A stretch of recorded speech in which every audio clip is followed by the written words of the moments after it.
Welcome to Indiana Sports Beat Radio, presented by Andy Moore Honda of Bloomington and Southern Stone Restaurant. Looks over the middle, second guesses, fires, throws. Does he make the catch in the end zone? Yes! Touchdown! Oladipo to win it. Another one! Another one! Oladipo! Another one! Huge hole! He's at the 30! He's gonna go! 10, 5, touchdown! Jonathan Taylor! Galloway finds Rob Hennessy, who fires the three, and He hit it! Now, from the Golf Club at Eagle Point Studios, here's your host, Jim Coyle. Hello, everybody. Welcome aboard. It is Monday and the start of another week. Looking out the window, it is a clear sky start, at least. Better than those old gray skies. Indiana coming off of a win yesterday, a much-needed win. Although we'll talk about it, it was kind of odd, man. They had a 27-point lead. They had a 23-point lead with less than 7 minutes to go, I think. I'll have to pull up the stats. And they just went wild. And I'm talking about Minnesota hitting three-point shots. They were hitting some shots out of their mind. I'll give you that. And that was a big part of it. Kind of crazy. But very, very scary and very reminiscent to almost every game where Indiana gives up the lead at halves. They're just they're outscored after every half.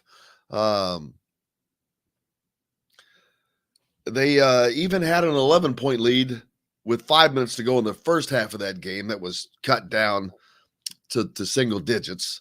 And then, of course, we saw what happened yesterday, but they managed to hold on and get the win, which was the most important thing, is what Indiana needs, as they now stand with 9-9 in the Big Ten Conference, I believe. I was looking at the standings a minute ago. Yeah. Now they need a win over Rutgers. That would guarantee them a 500 record in the Big Ten. And that would give them 19 wins if they can get this next win. And then possibly get one in the Big Ten tournament to reach 20. But they seriously, the tournament is the talk of the town. I think that, and we'll be talking about that, of course, with Alec Lasley, with Don Fischer will join us. Charlie Miller is going to be on. We'll hear from Mike Woodson and some players from yesterday. I don't think Indiana they don't have to beat Purdue to get into the tournament. I think they do I think that this Rutgers game is, and I tweeted this out a couple of days ago, I think this is potentially a play-in game.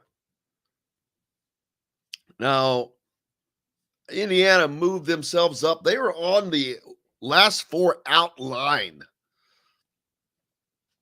as of yesterday. I think second team from the bottom, basically. Now, I don't know how far this win moves them up, but I can tell you, in the eyes of those guys, it probably would have moved them up a little further had they not given up a freaking 23-point lead with 7 minutes to go in the game. But nice to see a lot of everybody on the Andy Moore Honda hotline. Jesse, Jason, let's see, asking how did they blow that lead last night? Josh, from Everything College Basketball, is in the house. I was with did a spot with those guys on Sunday. Mike Ham, haven't seen you for a minute. They got complacent. Mike thinks they got complacent because of the big lead. Then you see when Woodson ripped Fennessy for taking the three, and Rob pointed to the scoreboard. Good to see thinking, though.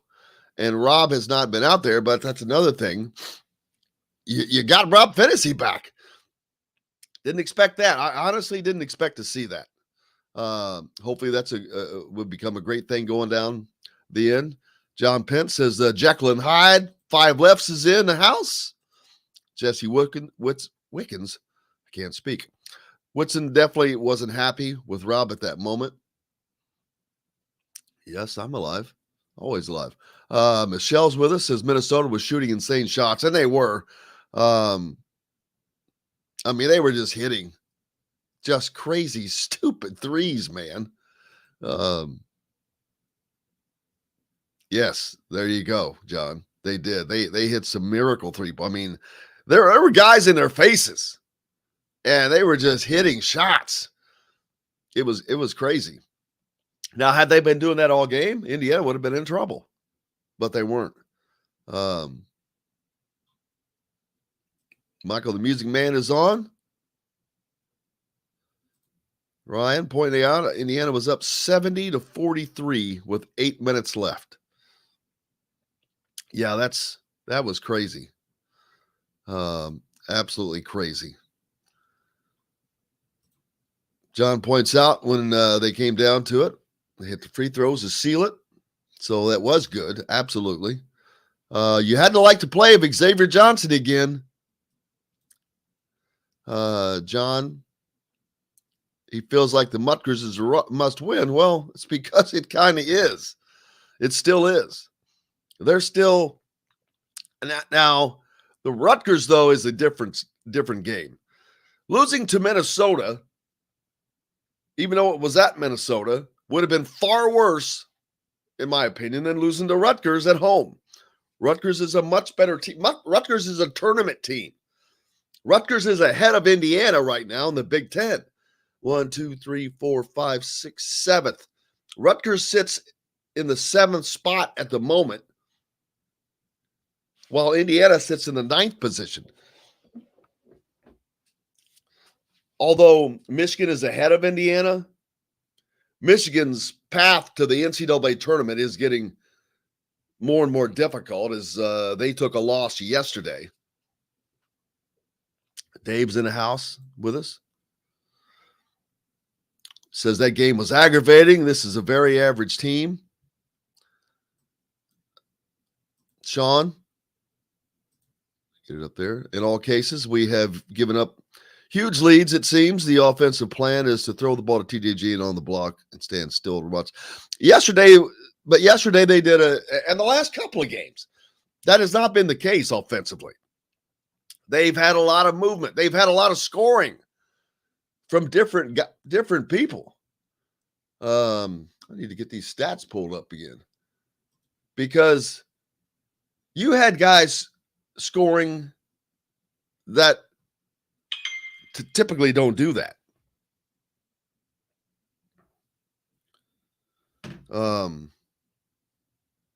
Let's hear something from Woody, what he had to say. He's playing well. I mean, he's got confidence. And I think the supporting cast, I thought, played great. Geronimo and Rob, having him back was huge. We had to limit his minutes, but his 10 minutes that he played, it was solid as hell, boy, and it really helped us when we built the lead. I mean, he was a big part of that. We just got to learn to close, though. But I'm pleased. I can't be more happy for a group of guys. I've never won here as a player. So really? You never won here? Never won here as a player. So I'm thanking these guys big time for it. That was amazing to hear. Never won there as a player. He may have only had one shot at it. I think freshmen were playing back then, so he probably had 2 shots at it. Well, no, we probably had 4. That's hard to believe. I'll have to pull that up, the results of my book. Pull that up to see what went on back then. What would that have been? 77 through 80? I'll have to pull that up in a break. But looking at yesterday's stats, Xavier Johnson has been playing lights out. And that is, however Xavier Johnson goes, this team goes. Yesterday, another 24-point effort, 7 of 16 behind from shooting. He put up 16 shots. 16 shots. The next closest is Trace Jackson Davis with not even half of that at 7. So to say that that's the plan, not exactly right, because you've got Xavier Johnson putting up 16 field goals. He was 4 of 6 behind the 3-point line. Not as accurate at the free throw line as he has been. He was 17 of 18 coming into this game. 6 of 9 yesterday. Kind of off. That's off for him, although Indiana would overall shoot 70% from the free throw line. Geronimo hit both of his. Normally that's kind of a blank. Trace Jackson Davis, 4 of 6. Miller Kopp, another name. 10 points yesterday.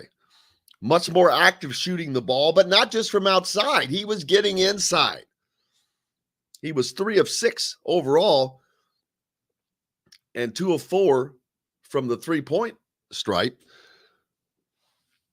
That means one of his buckets and another of his attempts were from inside where he scored. I remember one of the plays. But that's the kind of game you need from him. I'd like to see a little more assists or rebounds next to his name. That's kind of a blank. But great stat line, 10 points. You get 10 points from him, that's getting something done. Trace Jackson Davis with 14 points yesterday in a game in which he only put up 7 shots. There was only a total of 13 shots put up between Trace Jackson Davis and Race Thompson combined. Xavier Johnson put up 2 more shots than both of those guys. So, and that's not to say that those were all outside shots. Only 6 of his field goal attempts were 3-pointers.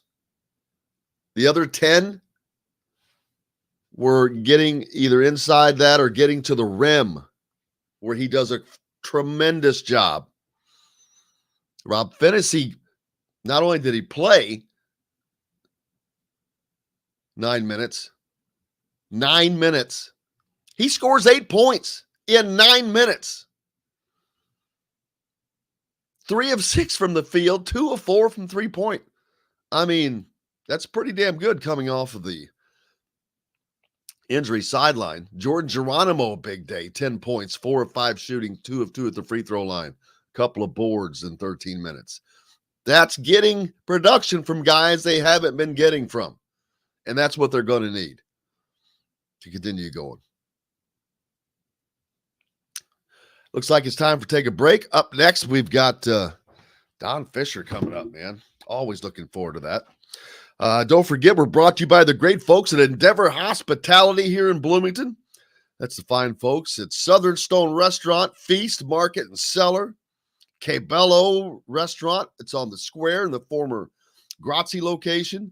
BB's Marketplace, the former Wagon Wheel with the greatest meats around. The Courtroom in Bedford. Former, and the Function Brewery is going to be renamed something, but that as well. All kinds of things here in Bloomington. We appreciate. Go to mynownetwork.com and make sure you get your WOW card. That'll help you with all kinds of freebies. Hey, we're back with lots more. Don Fischer up next on Indiana Sports Beat Radio. Back to you right after this. We'll be right back to the Golf Club at Eagle Point Studios for more Indiana Sports Beat Radio with Jim Coyle, presented by Endeavor Hospitality Group and Andy Moore Honda of Bloomington. Whether you're visiting Bloomington,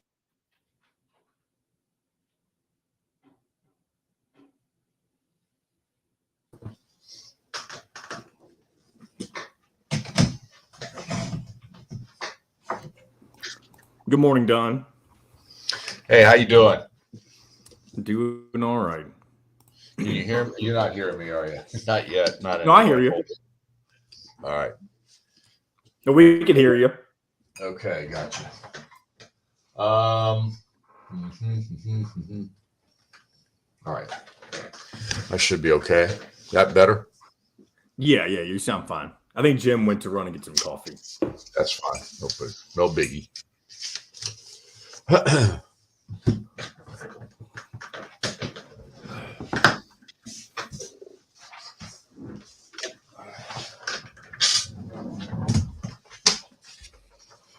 Oh, man.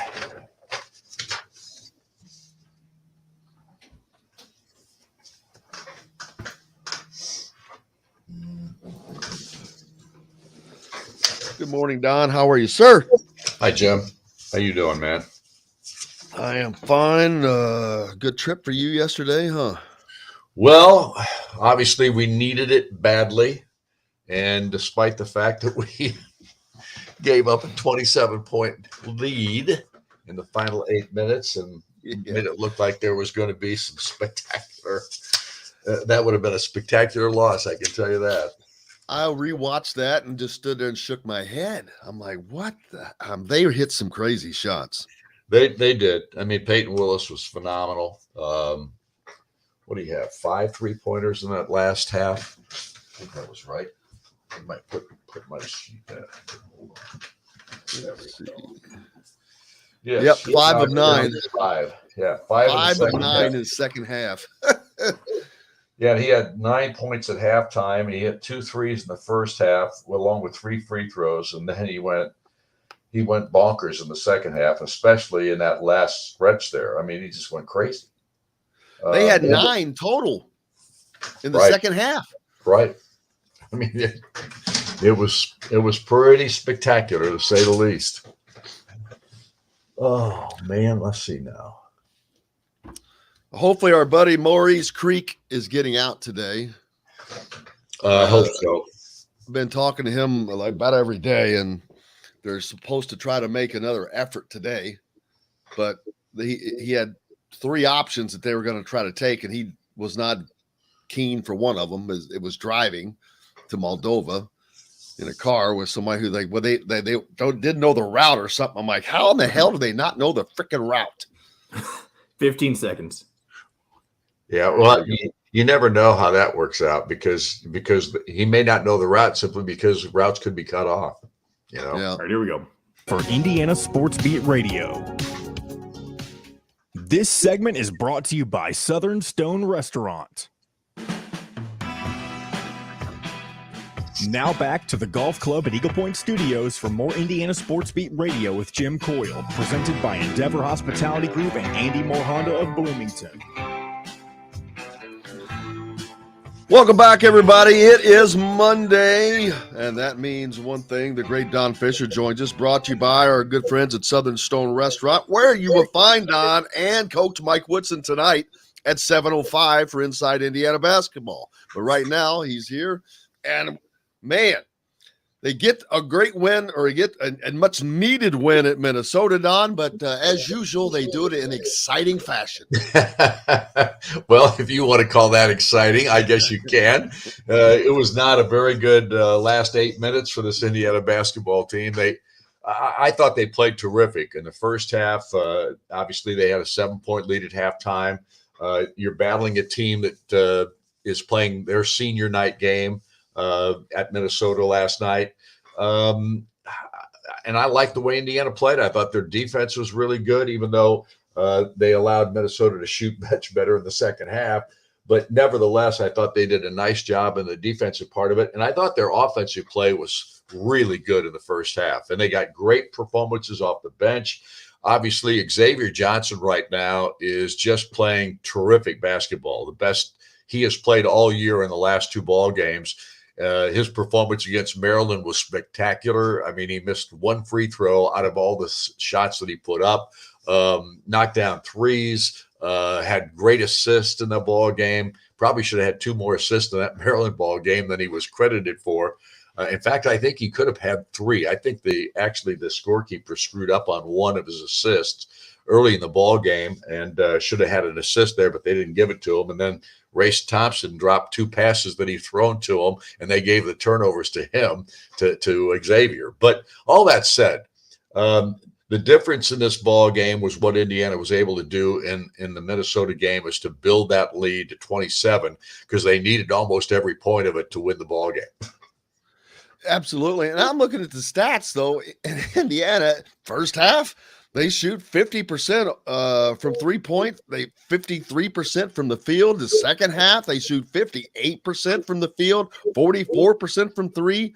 And the game, they shoot great numbers, 58% from the field. But yet, man, Minnesota was able to make that crazy run because of hitting some unbelievable 3-point shots. I know that there were two where one, Xavier Johnson was right in the guy's face. He stood flat-footed and just nailed it. And then on the other side, they did the same thing. I'm like, oh, geez. So you're going to have that sometimes. But, man, that got just closer. But and amazingly, Xavier Johnson would end up taking more shots from the field than Trace Jackson Davis and Race Thompson combined. Everybody kept thinking, oh, this is just throwing it in. No, this game was won by – you've got Miller Kopp scoring 10 points. You've got Stewart adding 5. Rob Finney, 8 points in 9 minutes, no less. And then Geronimo and Bates, actually. Geronimo throwed in 10 and Bates with another 5. So this is probably one of the most well-rounded performances by the team as far as contributions. Absolutely. Everybody that played in this ball game contributed. That's what you can say about it. And that's the positive that you're seeing at this point in the season that you've got to have. You've got to have people coming off the bench and giving you some excellent minutes. And Indiana got that in a sense, probably I don't know when the last time they had this kind of performance off the bench, but there's no question it hasn't been. They haven't had a lot of those kind of contributions here, especially during the 5-game losing streak that they were struggling with. But the big story in this past week was that Indiana had to break the losing skid. Number one, they did that against Maryland, and then they were able to build on that and a little momentum going into this game with Rutgers, which I think is another must-win game for this program if they are to get to the NCAA tournament. Yeah, Rutgers is funny, ironically, become Indiana as well. They were solidly in the tournament, and now they've lost, I think it's three straight. Yep. And they come to Indiana in danger of losing 4 straight because they're probably one seed line above Indiana, as a matter of fact. So they're in danger of flip-flopping if they lose to the Hoosiers. But fortunately for them, their last game is against Penn State, where Indiana has to go to Purdue. But that could potentially, could be a play-in game between these two teams right now. Well, I think Lenardi has both of them as the last 4 in or something like that. I think that's the case. They're both on the bubble. There's no question about it.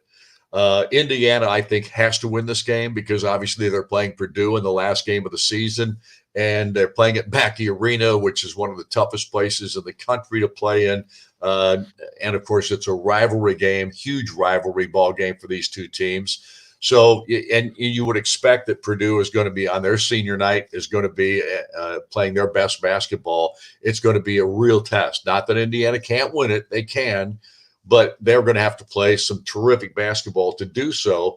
And I think going into this game, I think this also is critical for Indiana's psyche, if you know what I mean.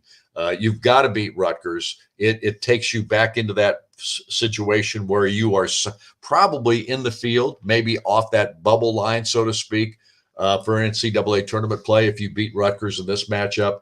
I just think this game on Wednesday night is I don't want to say it's the season, but it feels like it could be. It really does. I mean, I truly feel it's a play-in game with Rutgers because I don't want to say this, but there's no expectations for them to go to West Lafayette and beat that Purdue team. Now, I'm not saying that it can't happen. Right. I don't expect it to happen. And no one else does either, so that's not going to hurt them in the eyes of either it's Mike DeCourcy or Joe Lenardi or whoever it is that's putting that out. But, yeah, they are expected to beat Rutgers at home. And so from the eye test alone, they have to win this game, but I think that they're more than capable. They've been playing so much better. It's just those crazy end of game situations that is like continue. I'm like, all right, what the hell?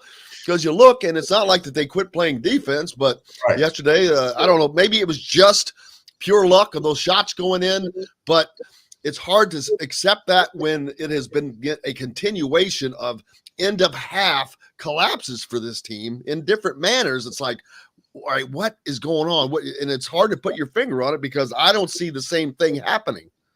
No, I mean, think about the Ohio State ball game. I mean, Indiana had to fight their way back into that contest. They were down 11 in the second half of that Buckeye game a couple of weeks ago or a week and a half ago, and they were able to finally get the lead. And they led by 4 with like a minute left. And then they made those silly mistakes. A bad shot was taken, I think, and then there was a turnover.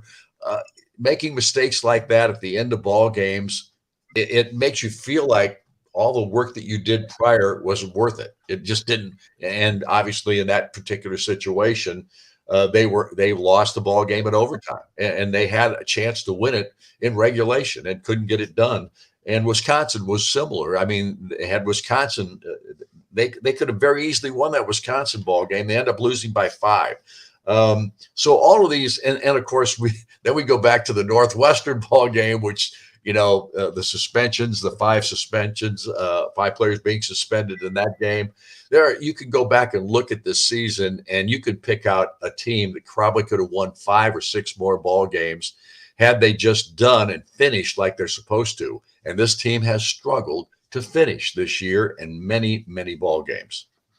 Yeah, Charlie Miller joins us now. Charlie, how are you, sir? I'm doing well. How you guys doing? Good. So you saw the game yesterday. What were your thoughts? I did not, so I apologize, man. I'm actually in my own world, and I want to make sure that I let you guys know I did not watch the game. I was recording some videos for what I'm doing basketball-wise, but I get updates, so I apologize.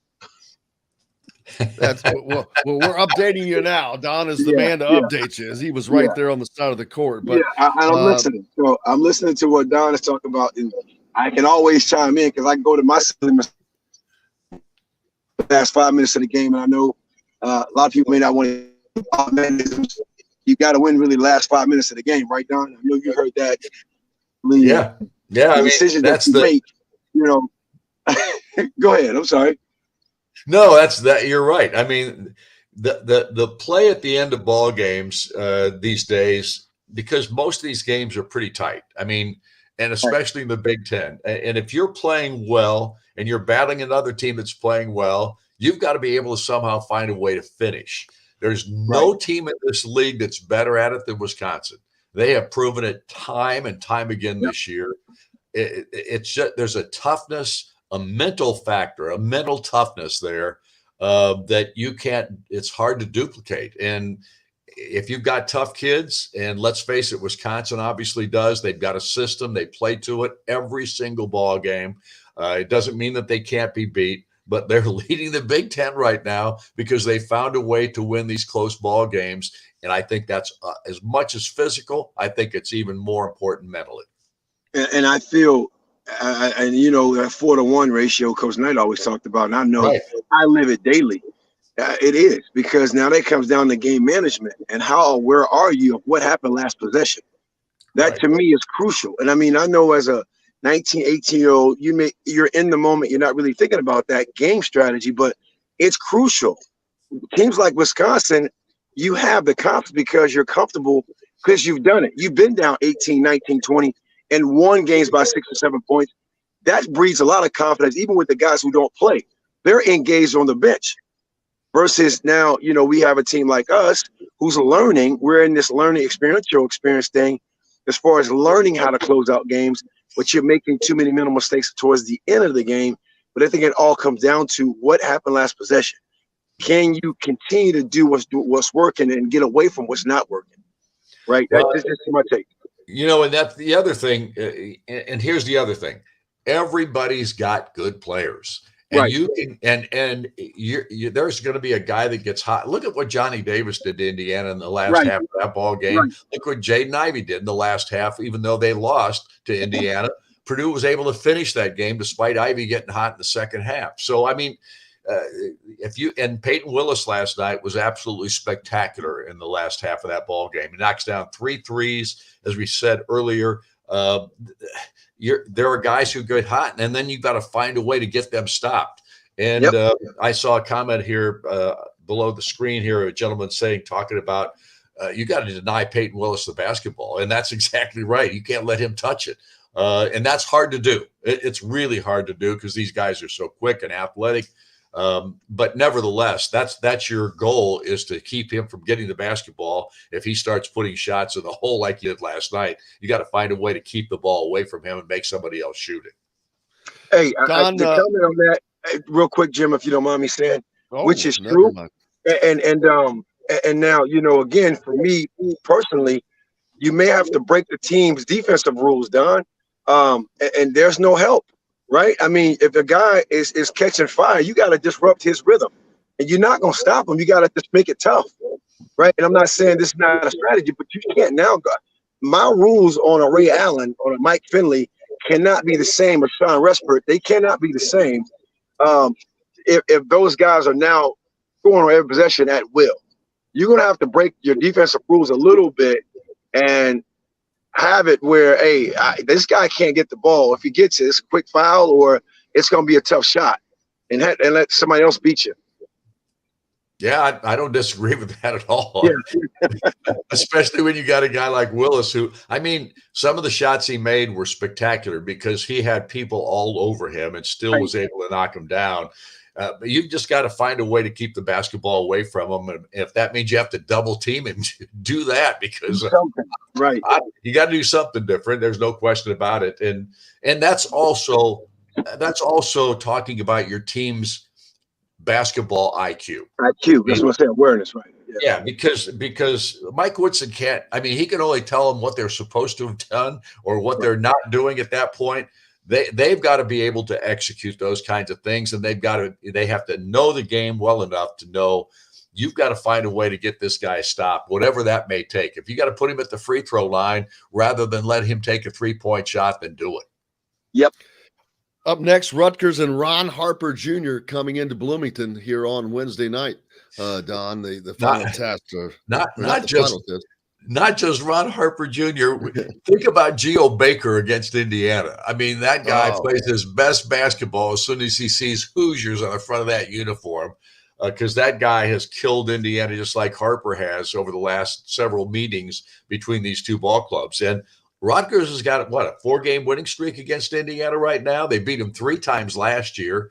And then 2 years ago, they beat them in the last time they met in that ball game. So we're talking about a team that's had Indiana's number, and Steve Pikel does a terrific job, as everyone knows. And I know they've got a 3-game losing skid going on right now, but trust me on this one. They know how important this game is to their season, just as Indiana knows how important it is to theirs. Yep, it would be very important for Indiana to have all the home court advantages they can have in that game and do everything that they can do well without giving up leads at the end of it. I know tonight you're back out at Southern Stone Restaurant for Inside Indiana Basketball. We are. We haven't been there since January 31st, if you can believe that. We've had all kinds of issues. We had a travel day involved that took one date away in February. Then we had Valentine's Day that Southern Stone had a special night there for their patrons, and so we canceled that one and actually did it on Zoom. I think we did the next game or the next week it was a cancellation because of our schedule with the Ohio State ball game. So we're going to finally be at Southern Stone again tonight for just the first time since January 31st. So it's been kind of a rough scenario for the Inside IU basketball show, just being at Southern Stone, but we'll be there tonight with Coach Woodson. Terry Moore, and of course, will be there for the first half hour for her portion of the show with the women's program. And they have had a tough go here at the end of the season as well. They're trying to get back on track. So it's a big, big week for Indiana basketball, both for the men and the women. Absolutely. And you only got a couple shows left there, right? Yeah, we got this is tonight's, and next Mondays will be the last show of the season for Inside IU basketball. So an opportunity for our fan base to get out and to support the head coaches, both Mike Woodson and Terry Moore. Absolutely, and you get to see Don Fischer. So I cannot thank you enough, sir. I appreciate you, man. You put in the only thing that they don't care about, trusting C. and Don Oh, Fischer. trust me, that's Come not on, true. man. Come on. You're undefeated. You are undefeated. That's the greatest thing. Don Fisher's always undefeated. Yeah, Got the only undefeated record in town, baby. And you know, a lot of people are saying he should have quit a long time ago when he was still winning big. Nah, I doubt that. Don Fisher, the greatest. Thank you, sir. I appreciate you. Thanks for having me, guys. Appreciate it. See you. You Bet. The voice of the Hoosiers, Don Fisher, joining us here on Indiana Sports Beat Radio, brought to you by Southern Stone Restaurant in Bloomington, where you can find Inside Indiana Basketball with Don Fisher and Mike Woodson tonight at 7:05. We're back with more, thanks to Charlie Miller as well, right after this. We'll be right back to the Golf Club at Eagle Point Studios for more Indiana Sports Beat Radio with Jim Coyle, presented by Endeavor Hospitality Group and Andy Moore Honda of Bloomington. An Evansville tradition for. What's up, Charlie? Hey, good, man. Sorry about that. Running a little ragged this morning, man. Son woke up not feeling well. And no, you're good, man. Don't ever feel obligated to come on if you aren't feeling well. No. My son, he woke up not feeling good and just running to school now. So I'm sorry, man. I was behind on getting on the show and just my availability. So. No, you're good. Also, while I'm thinking about it, let me know. There's 2 obviously regular season games left. One Wednesday and then on Saturday against Purdue. Let me know if you want to do either of those post games.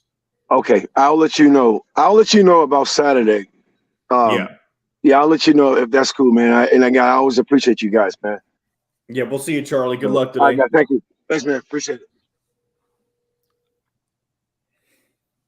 Maurice,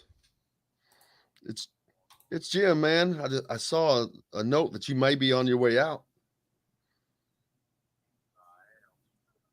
You are?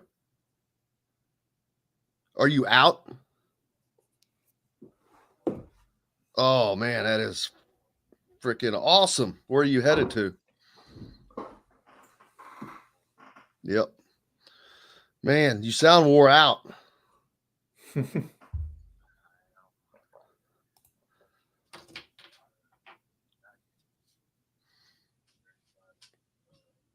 Colin.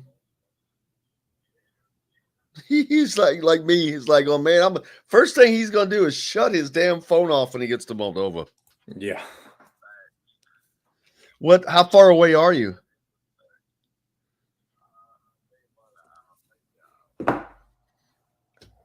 I tell you what, I may call you back here in a minute and talk to you on the show if it's all right.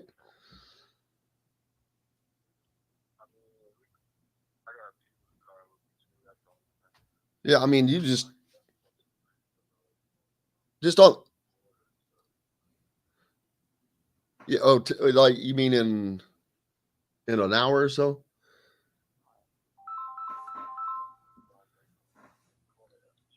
Yeah, under a minute, Jim. Oh, gotcha. All right, I will call you back in like an hour or so. How's that? But it's just great to hear that you're on your way out and you're less than an hour from being free.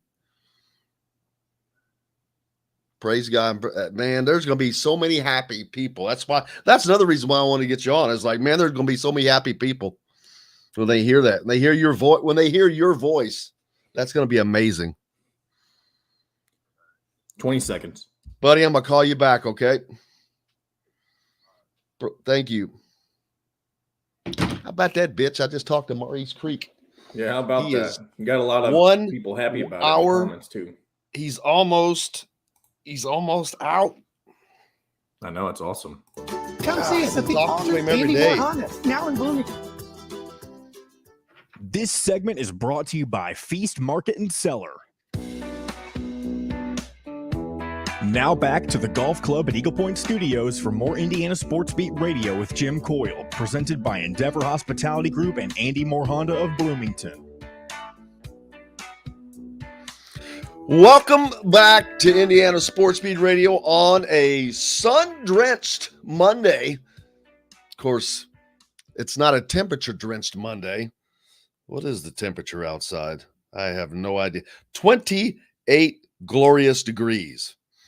But it is 28 glorious degrees because I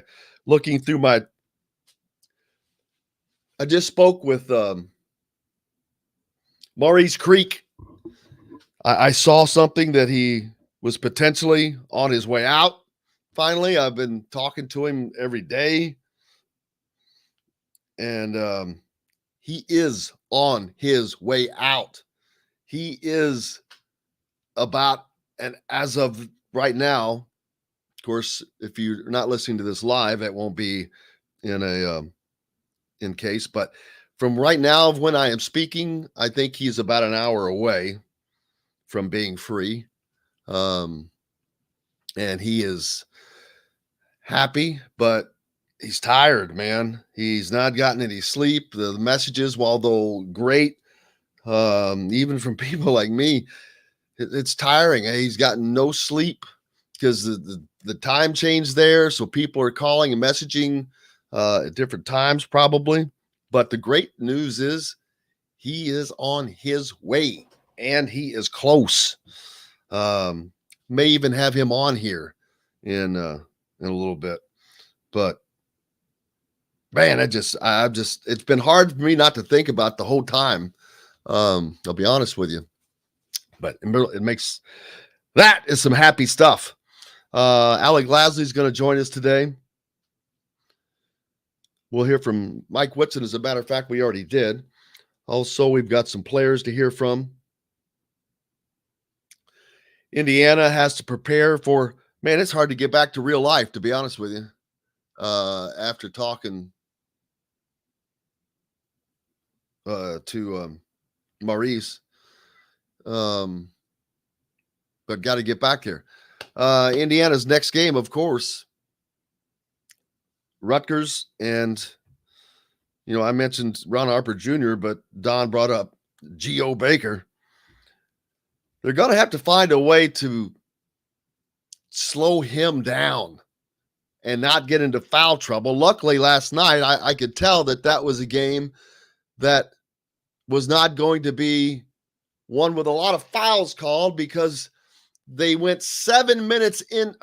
7 minutes into the game before they were able to get to the first TV timeout, which is generally once they hit 4 minutes in, it's that next stoppage of play, which usually happens somewhere in the 15-minute mark.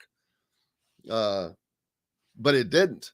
And so they went all the way down to the 13-minute mark before they were able to get the TV timeout in, which says not a lot of fouls are being called, which I knew that was a good sign for Indiana, which it was. And they ran their offense to perfection. They scored. They got scoring from a lot of different guys, and everything was great until that end of game barrage, part of which I will just put on Minnesota of hitting some miracle shots, but part of which you have to put on Indiana because this is a reoccurring theme. But statistically, Indiana just did everything right. They shot 56% from the field overall. They shot 48% from 3-point. They outshot Minnesota. They just didn't hit as many 3-point shots, 10 of 21 versus 14 of 36, but they also hit 3 more field goals. So you lose some points there, but not 27.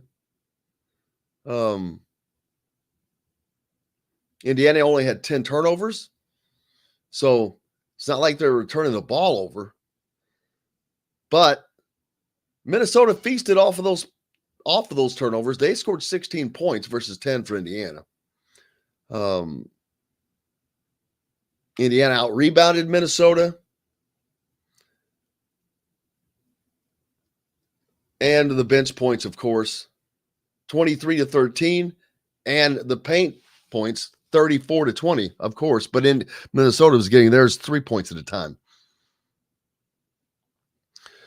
But offensively, you have to feel good about what you saw. I don't think you can just hope that collapse was a one-time thing, because it wasn't. We've seen it.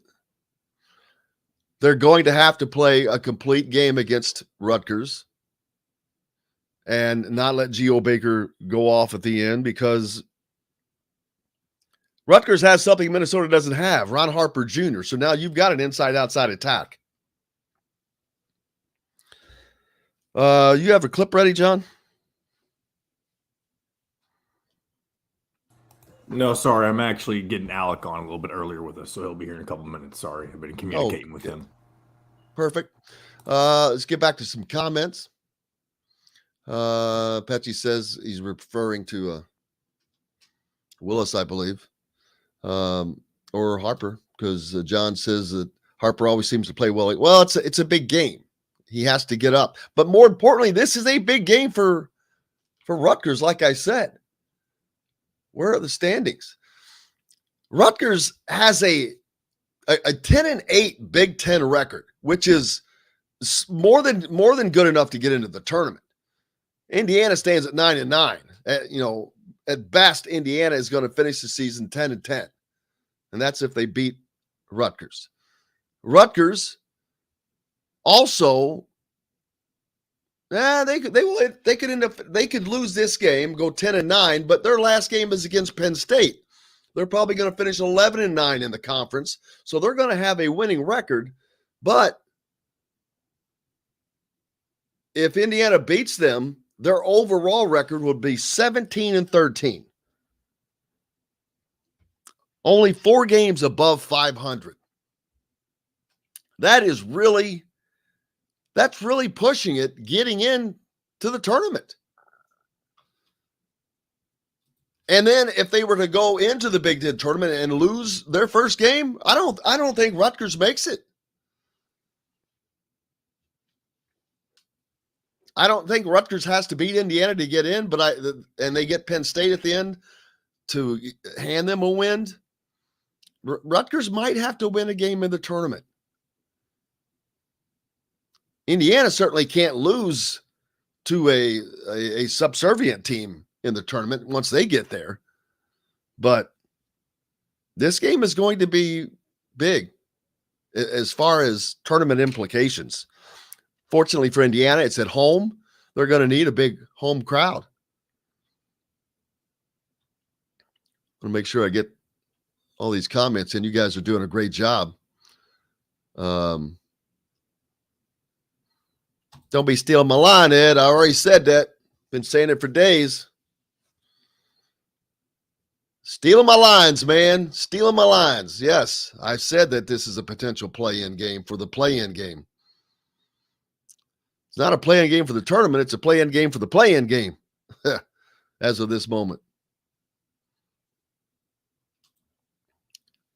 Hello, Jenny. Thank you. We appreciate Don, and the game would not be the same without him. Absolutely. Appreciate you joining us, as always. Jennifer saying she's glad that he's not out yet. He's on his way. He is on his way. He's on his way, folks. He's not out yet. He's out of the city that he was in. But let's be clear. He is not out yet. I kept seeing a lot of misinformation. He was in a Bob shelter and all that. That was not true. Every time I talked to him a lot, personally, on the phone, and he was in his apartment. I saw some other post by someone that it seems like it's just bad enough. They don't have to make it worse than it is. But that's what happens when you have non-media people making statements. But the truth of the matter is he is on his way. He's not out.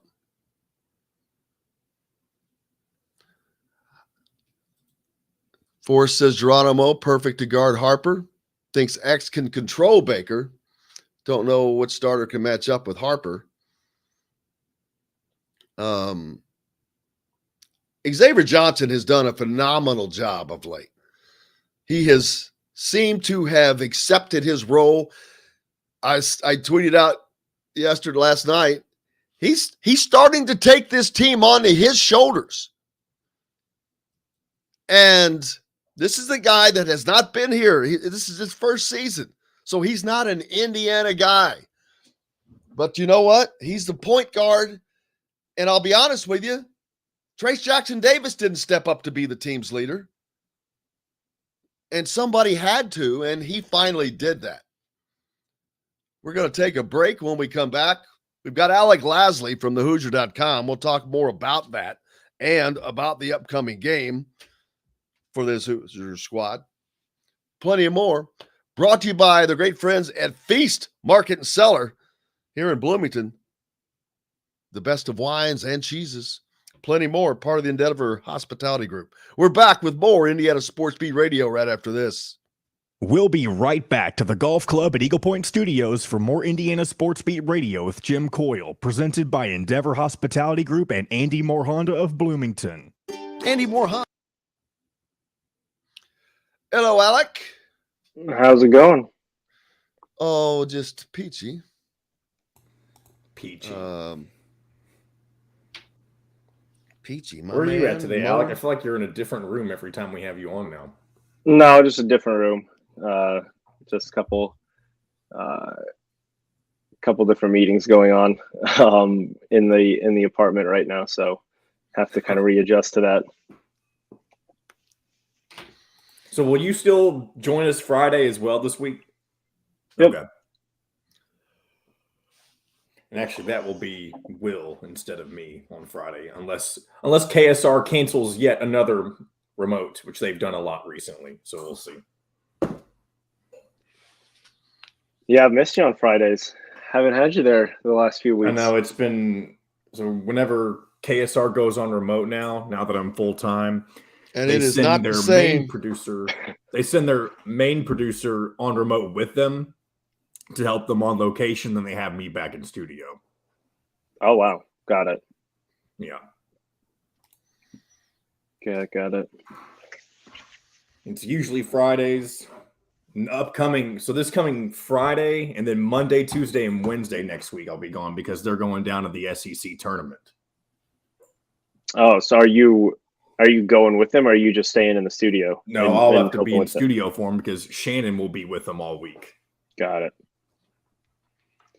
And Got it. Go Will Bauer will be here with you, Jim. You'd love Will. Come on. It's not about that. He's just, I know. And now I'm thinking about tournament weeks for us, what that's going to be like. Why is the SEC tournament this week? It's next week, not this week. Friday's a regular remote. Like they go to a sponsor, whatever, do remote. And then next week is the SEC tournament. It will also be the Big Ten tournament. I know. Isn't that lovely? No, it's not. Now, the Big Ten tournament's usually later in the week, though, so it may not actually cross over. No, it starts on Wednesday. And if Indiana has a bye, they won't play until Thursday. I don't see Indiana having a bye. Are they, even with the win on Wednesday, they won't have a bye? They're not. They're still ninth, I think. Yeah, I don't think that they could beat Rutgers and Purdue and have a bye. Well, I didn't say. Well, no, they could definitely. I would think the second one. 1, 2, 3, 4. Because there's only 4 teams that don't. The last 4 teams. The last 4 teams play each other, right? Yeah. And that's the Wednesday game. There's only 2 Wednesday games, right? Yeah, so you have to be in the bottom 4 to have to play Wednesday. So they play on Thursday. So there you go. It works out. 5 seconds. Here we go. Win the home you want today. Cheryl at IndyHomePros.com. This segment is brought to you by K-Bello. Now back to the Golf Club at Eagle Point Studios for more Indiana Sports Beat Radio with Jim Coyle, presented by Endeavor Hospitality Group and Andy Moore Honda of Bloomington. Welcome back. I hope you're having a good Monday. If not, hope we're getting you started off the right way.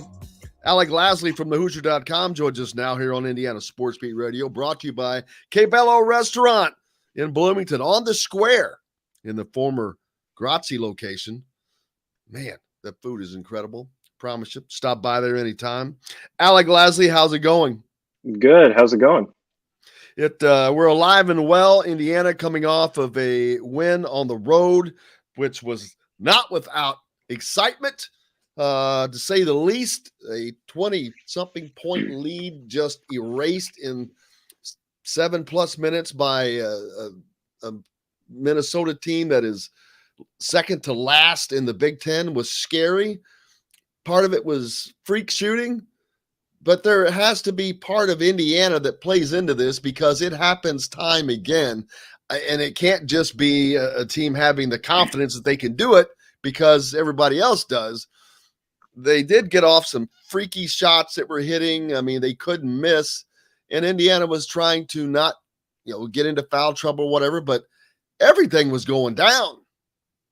Yeah, I think a lot of people were excited that they finally didn't have a kind of a stressful game, especially coming after the Maryland game. You have 2 back-to-back kind of stress-free games. Everything seems to be going in the right direction. And then all of a sudden kind of the wheels fall off. And it's kind of one of those things where, everyone kind of goes, not again. And you kind of look at all the negatives in the last 8-20 when Indiana was up 70-43. And then obviously the game kind of completely shifted there, and Minnesota hit 8 out of their 9 threes in the second half in that final 8-20. Obviously the 36-14 run that Minnesota went on in the final 8 minutes there, and the one possession game that it ended up being right before Xavier Johnson hit those 2 free throws with a couple seconds left. I mean, it was exactly what you didn't need to happen or didn't need to see from Indiana coming down the stretch here, especially after such dominating first 32 minutes of the game. And then you go back to the drawing board and look at the quote that we've heard every single game, win or lose. It's about playing a full 40 minutes, and it's helping this team get over the hump, and it's helping this team learn how to win. Obviously they got the win. So at the end of the day, it's still, is a game that you put in the win column and helps you in the long run here. But there's still some really concerning things and concerning themes that continue to kind of rear its ugly head here for Indiana. And that was just a really difficult pill to swallow. And it took a lot of the excitement out of that first 32 minutes, the way that they played coming down the stretch. But in the end, they did what they needed to do. They hit 8 out of 10 free throws in the last minute of the game to ice the game. You wish it didn't come down to that, obviously, with the 27-point lead earlier in the second half, but they at least made the plays that they had to with a minute left to ultimately come out with the win. But yeah, it was much more stressful game than I think a lot of people thought it would be. Felsi asking if Indiana's were about where I thought they'd be. No, they're not. And I did not expect them to be at the top of the conference. I thought that they would be at the bottom of that fourth, after that first section, somewhere in there. And I just looked down and I just wrote some games down. And Penn State, Northwestern, and Wisconsin twice. And there's other games you want to look at, but those 4 games are games that Indiana should have won without question, easily. And if they do that, and you look at the stinking record, that puts them up near the top of the conference. That would be 14 wins and 6 losses overall. And they could have easily been there. So, no, they're not where I thought they should have been. And I think they're in a position they are because of their own mistakes. But look how easily they could be sitting up there. It's truly mind-boggling. After watching this team play, you're like, that team could be at the top. Yeah, they could. They really could, simply by having taken care of business, but they didn't have the maturity to do that. They seem like they're gaining that now at the right time. This Rutgers game will be a true test. I mean, they're going to be at home, but that comeback by Minnesota was ugly. I'd like to see them get out and hold a team and not allow them to make those runs, because every time, if you're going to do that every time, that's just too dangerous. And you get into tournament play, man, you're just susceptible for a loss. Well, yeah, and they're not going to have 27-point leads to have that cushion moving forward. And I think that, that's the one thing that a lot of people kind of forget in this, that, yeah, obviously they did win the game, but they're not going to be up 27 points against Rutgers. They're not going to be up 27 points against Purdue. They're probably not going to be up 27 points the rest of the season here. So it's definitely a concerning theme. The fact that the offense kind of went back to its old ways after really 3 really good halves of basketball dating back to that Maryland game a couple days ago too. And it's just, you would like to see this team continue to get up the hill and get over that hump. But every time that they seem to kind of turn the corner with certain things, there's 1 or 2 negatives that really pop out that are too difficult to kind of overshadow anything else. And that's the concerning thing. And it was obviously good. There were still a lot of really good things to happen in that game, right? I mean, Rob Finney comes back, played 9 minutes, looked like a really healthy and good Rob Finney, hit a couple outside shots. I mean, Indiana had 10 threes in that game, right? I mean, they had 6 in the first half, 4 in the second. So it was evenly distributed there throughout the entire game. They really opened up the offense a lot more. And a lot of that obviously has to do with Xavier Johnson playing, but they just kind of went away from being aggressive. And I think that's the one negative with Indiana is when they do have these bigger leads or just these leads in general, they tend to be a lot more passive on the offensive end. And that happens a lot with the guard play.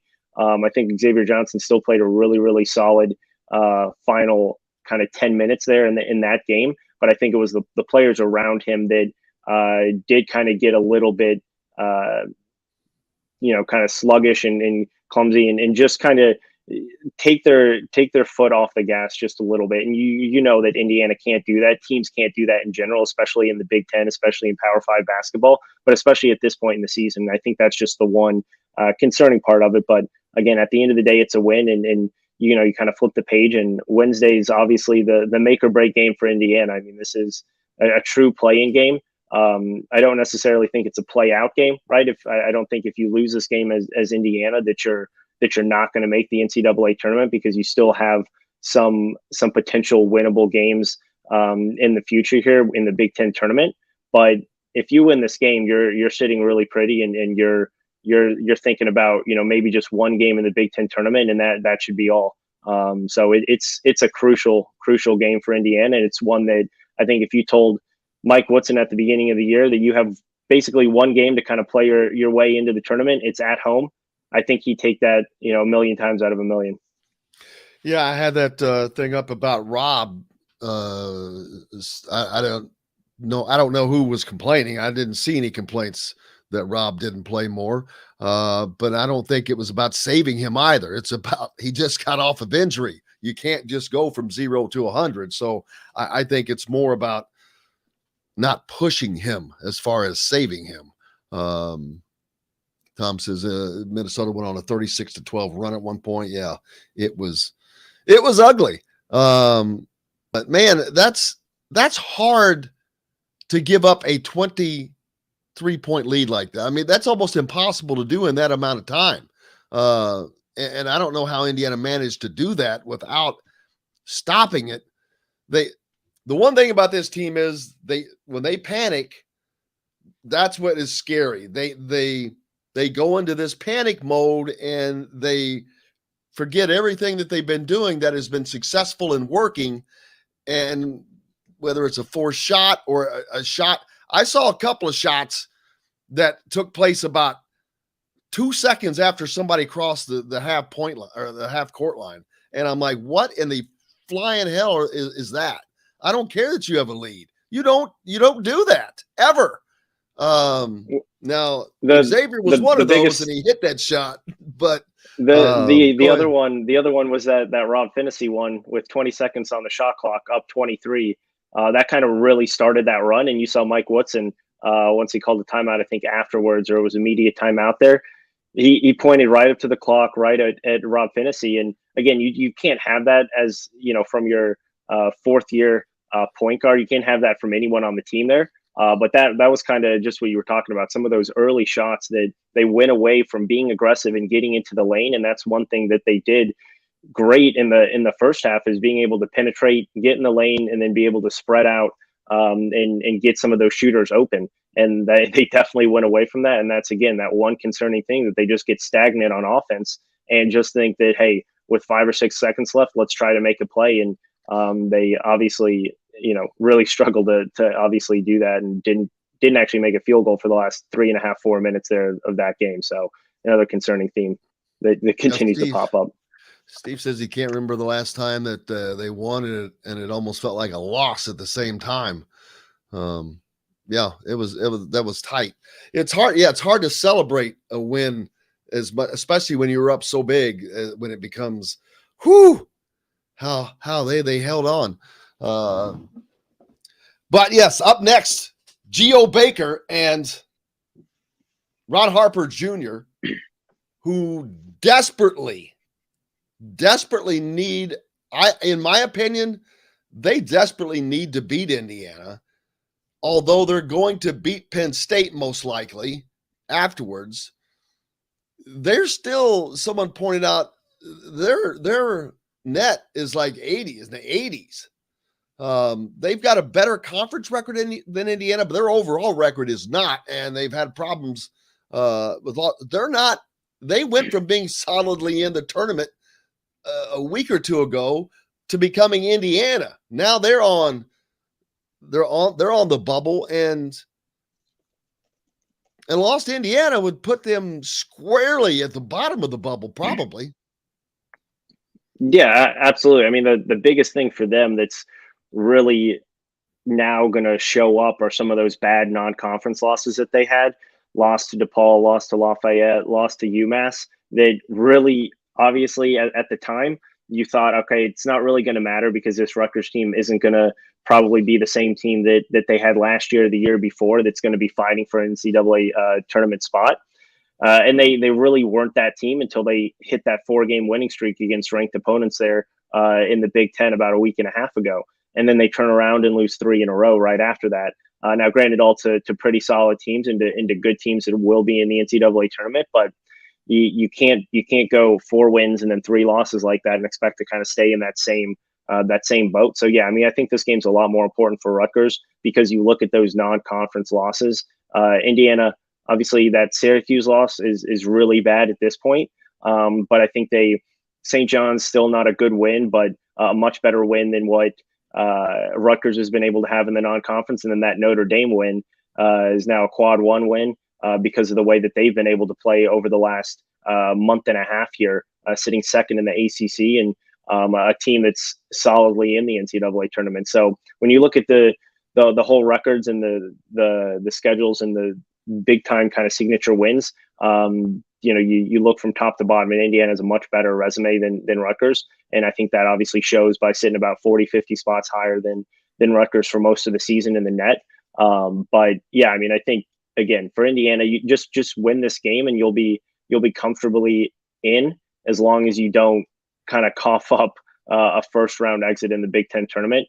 And that's basically all they have to do to get in the tournament. So I think if you told fans all you have to do is beat Rutgers at home with a week left, and you'll be in the NCAA tournament at the start of the season, I think fans still would have taken that. So all things considered, I think this is a time that Indiana fans definitely need to show up for the team and get into Assembly Hall on a Wednesday night and make sure that there's no potential for a loss there.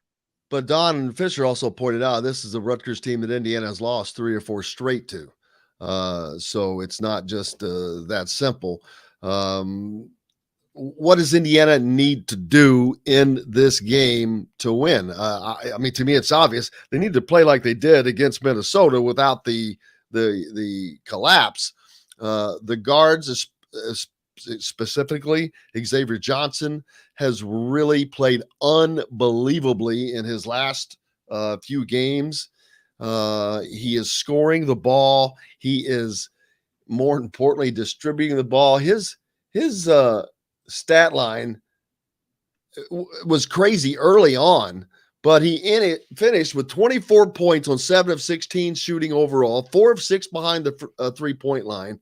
A little shaky at the free throw line at 6 of 9. He's normally killer there, but he had 6 rebounds and 8 assists. And 1 turnover. That's it. Oh, and just 1 turnover. So what? You can't get better play than that from your point guard. My God, not many people have a point guard that leads the team in scoring. He was a second high rebounder, and of course led the team in assists. It was. He's come around. I don't know. The Northwestern game was kind of the issue was, I think, a wake-up call for him. I know he was also going through a personal situation. He's losing his grandfather, but it seems like if anybody has done a 180, it's Xavier Johnson. Yeah, and he was playing phenomenal the 4 or 5 games before that Northwestern suspension as well. So that really kind of set him back. That set Indiana back in a big way. But yeah, 48 points, 14 assists, and 4 turnovers in the last 2 games. Obviously, the Maryland game, the perfect for shooting from the floor as well, but 7 for 9 from 3 in those 2 games as well. Obviously, I don't think fans expect him to shoot that high percentage game in and game out, but if you're getting about 2 threes a game from Xavier Johnson, that's going to put a lot more pressure on that defense because you're not going to be able to sag off of him and double down from that point guard position a lot like what Wisconsin does. So it's going to come down to whether or not Xavier Johnson can hit the outside shot, hit kind of that 17, 18 footer, because we saw the inability to do that against Wisconsin, and that offense just completely shuts down if he's not able to do that, because he's not going to be able to get to the rim if the defense is sagging off that much and kind of packing it in. I think that's kind of been underrated as well over the last 2 games has been the play of Miller Kopp as well. Obviously had 10 last night, had 8 against Maryland. Nothing, super flashy, but I think he talked about it last night post game is just now, obviously you would like to have him say this about a month ago, but he's really started to feel a lot more comfortable in when he can pick his spots and when he needs to pick his spots. And he's shown that in the last 2 games. And again, you don't need him to be a 20-point per game scorer or even a double-digit guy, but you need him to be able to pick those spots and be comfortable and confident in those shots when he does take them, because that opens up so much more for the Indiana offense if you do have a guy like Miller Kopp opposite of Parker Stewart who can hit the outside shot. Then you can't really sag off of either one of those guys. Creates a lot more opening in the paint for not only Trace Jackson Davis and Race Thompson, but Xavier Johnson and Rob Finney if they're going to be taking guys off of the dribble. And so I think his improved play over the last 2 games has been kind of one of those overlooked aspects because of the play of Xavier Johnson, but it's also contributed to that because of his ability to knock down a few shots from the outside, but also just look a lot more comfortable in what his role is right now. And this team is playing better offensively. Defensively, they've statistically played great, but it's amazing to look up when you beat a team statistically on the board. But man, allow them to do what they almost did. This is going to be another exciting game. The last game was a little short on people. I think that the Maryland game was not from a fan standpoint. But this Rutgers game it's the last home game on top of that. So it's going to need to be a raucous environment as Indiana will head up to Indianapolis next week for the Big Ten tournament, which, boom, you jump right into that. You don't have – so Indiana plays what, Sunday against Purdue? Saturday. Okay, so then you got Sunday, Monday, Tuesday, Wednesday. You've only got 4 days off, and it's on. The Big Ten tournament, then you'll have some days off, but then the NCAA tournament, hopefully, and it's here. So the end of the season, it's about to go with a big bang or a big thud. Hopefully it's a big bang, and Indiana makes the tournament at least. That's what everyone wants to see. What's up next for you? Yeah, obviously. So we have sectional starting for the state of Indiana this week for high school basketball. So we'll be out covering that for the majority of the week here. A ton of IU guys starting tomorrow and then Wednesday. Biggest thing there, CJ Gunn. Obviously, you got 2 technical fouls in the last game of the regular season, so he's going to miss this opener against Addicts, and then we'll see if Lawrence North is able to get by that. They'll play Warren Central, but obviously the way CJ Gunn had been playing the last kind of, especially the whole senior season for him, but the last kind of month or two, you would hate to have his career fall short due to 2 technical fouls. So that'll be a big one for him. And like we said, we'll obviously have a ton of coverage leading up to that Rutgers game and high school basketball as well. So it'll be a busy week for us. Absolutely, always is. Looking forward to it. Cannot thank you enough. Make sure you give Alec Lasley a follow and follow him at thehoosier.com, Indiana Rivals, for complete coverage of Indiana basketball, recruiting, Indiana athletics, recruiting, news, everything at thehoosier.com. Make sure you go there and follow that up. Alec, thank you, sir. Appreciate it, guys. Have a good one. You bet. Hey, we've got plenty more. Jim Reamer, we're going to hear from some players after the game, post-game, lots more. Brought to you by Cabello Restaurant right here in Bloomington, located on the square. Great Italian fare in the former Grazie location. More coming up from the Golf Club at Eagle Point Studios right after this. We'll be right back to the Golf Club at Eagle Point Studios for more Indiana Sports Beat Radio with Jim Coyle, presented by Endeavor Hospitality Group and Andy Moore Honda of Bloomington. Whether you're visiting Bloomington. I don't think there was anything posted with players, by the way. That's why I didn't have any of that earlier. I'll double check again because I didn't see there it is the first time. There is on our website. Yeah, there better be. Let me look and see. I'm almost positive I saw it. There's Reamer. Hey. Hello.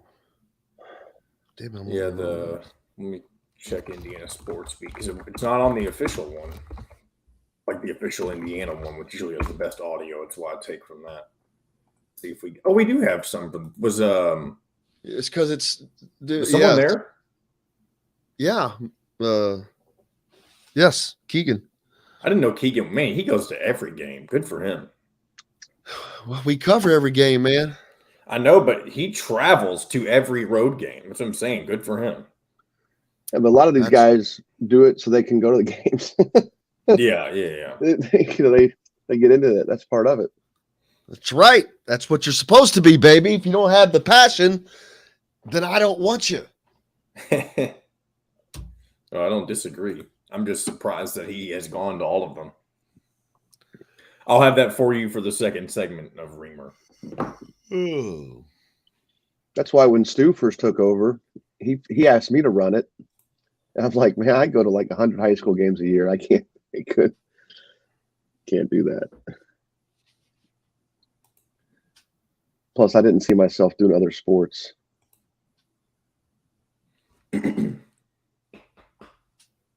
I'd definitely be single then. Yeah, there is something to that.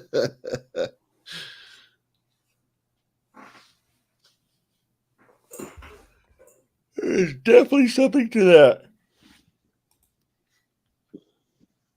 Oh, don't even forget to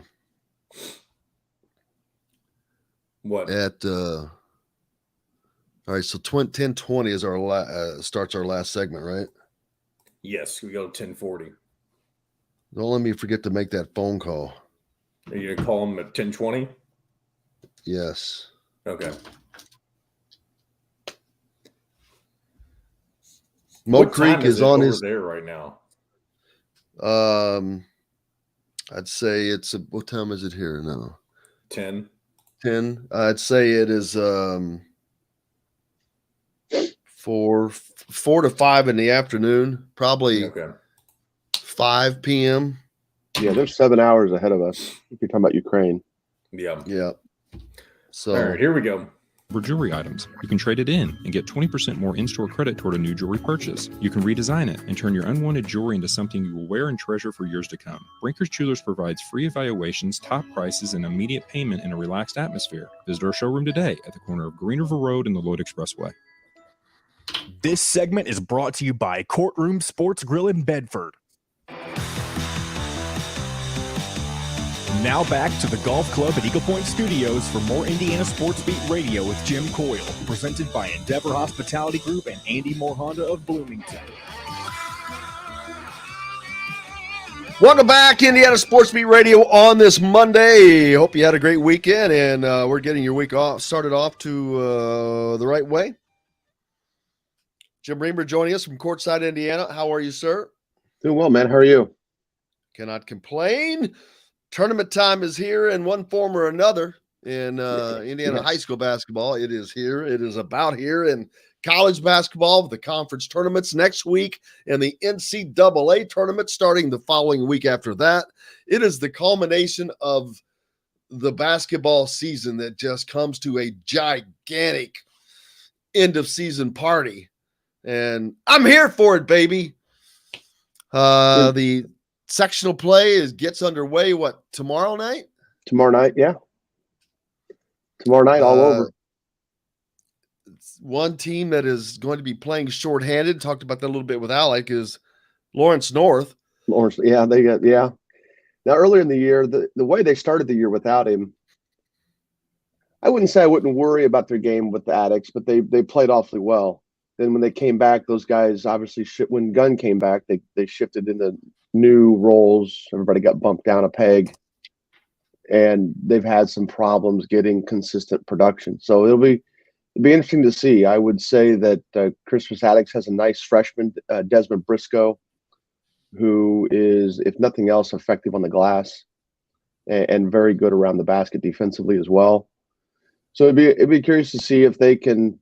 Addicts is still young, so Lawrence North will still have some more experience on them. But they've been, when you rely on CJ Gunn as much as they have, especially this last month, where he has just had some incredible games.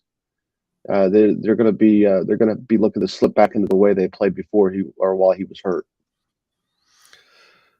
Absolutely, and hopefully they can do that. But there's a lot of other teams out there too that are going to be vying for this, and whether it's 4A or 3A, or down the line. But the 4A is, we've talked about this. It's wide open, man. There's just no dominant team. No, there's not. We thought coming in, we had Cathedral, Homestead, and Carmel in varying orders, depending on who you talk to. We thought those teams were standing up ahead of everybody else. And I don't think they've been knocked down a peg by any stretch, but I think other teams have played their way into the discussion. Ben Davis, I think Zionsville, Westfield, now that they have everybody healthy. Lawrence North. Gunn is definitely capable of elevating a team and putting them on his back and winning it. Tech has had some good wins. Warren Central is playing well. Chesterton, you go up north, they're the lone remaining undefeated team in 4A. There's only 2 undefeated teams in the state, them and Monroe Central. And they've not played the schedule that others have played, but they've got good wins over Valparaiso. They've got good wins over Crown Point. They don't duck anybody. Some of the teams they played haven't been as strong as they are in the past. And then Floyd Central, your alma mater, right? Yep. They are poised to come out of the South, along with Bloomington North. I think has the best chance there, although Bloomington North could get clipped in the sectional. I think Floyd Central's a little stronger favorite to get out of their sectional. We talked earlier about how Brownstown beat Floyd Central. Floyd Central did not have their best player that game, Caleb Washington. So still a good win for Brownstown, and they're going to be a favorite at 3A with Jack Benner, Coach Benner's son. So really, it's 4A is exactly wide open as you said it was, and it's just because the senior class isn't that deep, and the junior class still doesn't have anybody that just absolutely lifts the boat up all by himself. So it's going to be fun. The 2 sectionals I'm going to go to are 8 and 9. That's the Noblesville sectional, the Greenfield sectional. Both have multiple ranked teams, and so it's going to be a lot of good viewing this week. Yep, I'm looking forward to heading to Seymour, man. This southern part that you got the sectional. They're unique, and they host a sectional, regional, and semi-state. But that's what happens when you have an 8,000 seat gym. Yeah, right. Well, and are you familiar with Robbie Kent? Do you remember that name? His son's a freshman. He's related to. Is he related to? Damn, I couldn't. That would have been a great joke, but I can't think of his first name. Off of Ted Lasso. Oh, yeah. Roy Kent. Roy Kent. No. Is he related to Roy Kent, my favorite player of all time? Yeah, I don't think so. Too bad. So sectional play coming up at 4A. That's going to be a bloodbath. I wonder when the last 3A, time Jeffersonville had the worst record in their sectional. that's saying something, especially because you've got, and no offense, but you've got Seymour, I think, and Jennings County in there, which And are not both those teams had good years. Yeah, exactly. it's the best year Seymour's had in a while. New Albany is not exactly up either. Kind of a down year for New Albany. Because usually all three of those programs are pretty tight: New Albany, Floyd Central, Jeffersonville. So we'll see, man. Hopefully the Highlanders can get out. I'd love to see them go back to their third Final Four. That would be great. I think they're in good shape. The regional is going to be definitely not a walk. I mean, they have the best collection of offense and defense of all those teams down in the southern half of the state. Look, if JQ Roberts can really turn it on and again be a guy that can consistently get 20 points, just be reliable, then Bloomington North is going to stake their claim because the other guys in their team are great in their roles. Nick Klaber is a tough point guard, and they've got they're a good defensive squad too. So. Yeah, someone's been asking. This is not related to high school. I guess I'll wait to answer that at the end. So Josh Burton's asking, shout out for his alma mater. Is Josh one of the Burtons that the one year they had 7 Burtons on the varsity roster, and only I think like 3 of them were even related? Are you kidding me? That's not an embellishment. There were 7 Burtons on their varsity roster. Yeah, we discussed this because I had the issue of all the names being the same. Remember we did a while back. And I only think like 3 of them were related. Even like, well, maybe distantly they were all related, but I mean like just in terms of acknowledge that they were first cousins or third cousins or something along those lines. But and maybe a couple of them were brothers, but there were 7 of them. Yeah. Yeah, well, maybe Josh will answer that. And Edinburgh's got a good shot at winning 1A. Definitely have a good shot at winning it. And then 2A, you got the same old characters that are in that. Well, I mean, look, Blackhawks having a much better year than I think people thought they were going to have. I think Central Noble is a favorite. Yeah, because they lost. They lost what? Caleb First, or they lost three very valuable seniors, and they really didn't play. The guys that have stepped up this year and been their leaders, Sefton and First's younger brother, 2 of the 3 guys. The other one is Coach Davidson's son. None of those guys were big contributors last year. None of them. So it was surprising that they were as good as they were this year. I think they probably felt like they might still be a team that could win that sectional, but I don't think that. I mean, they started the year, I want to say 9-0 or 10-0. So it was a while before they even lost a game. And they are definitely going to be as a team to consider. I mean, they're looking at 1, 2, 3, I'm counting the sections here, 1, 2, 3, 4. They'll be in the same regional as Central Noble, who is not a lock to win their sectional, but certainly a favorite.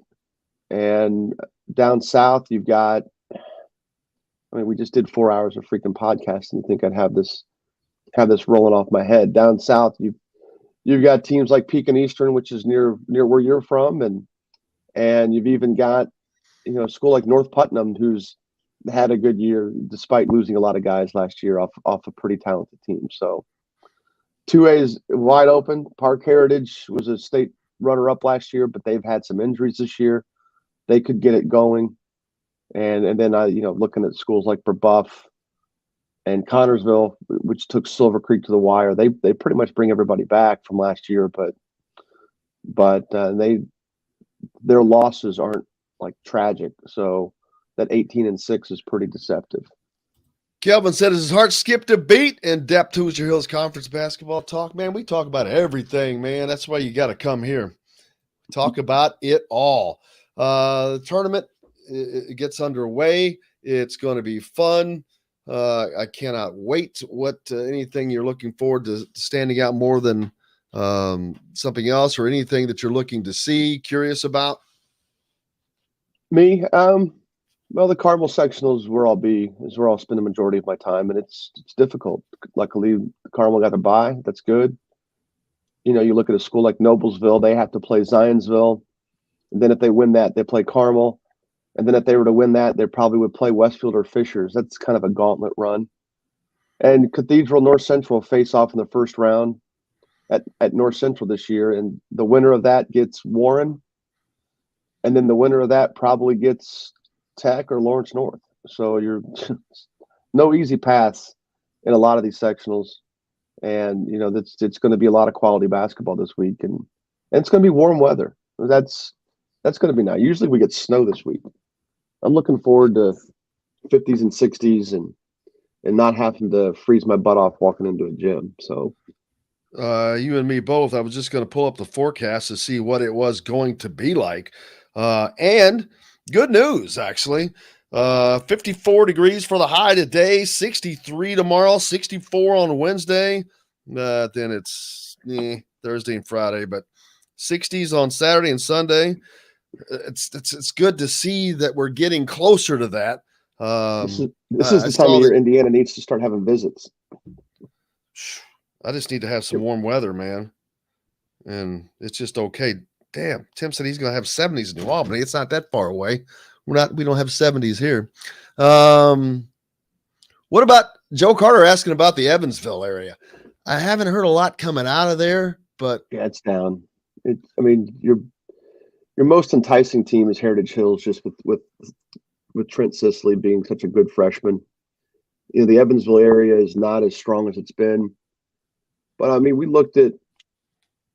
They're still gonna, you still might see Evansville Rights pull off a sectional win, but really the power is the names are outside of the city this year. Castle's not as strong as they have been in the past, although they do have a good record, but a lot of that's down. Bossy had a kid that transferred out to a prep school, Julian Norris.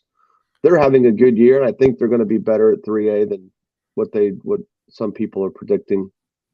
But yeah, the Evansville area this year is down and probably will be for a couple more years. I think when you start to see those sophomores creep up and then Sisley trails in a class behind them, I think you'll start seeing some of those teams, especially at the non-4A level, be mentioned a little bit more.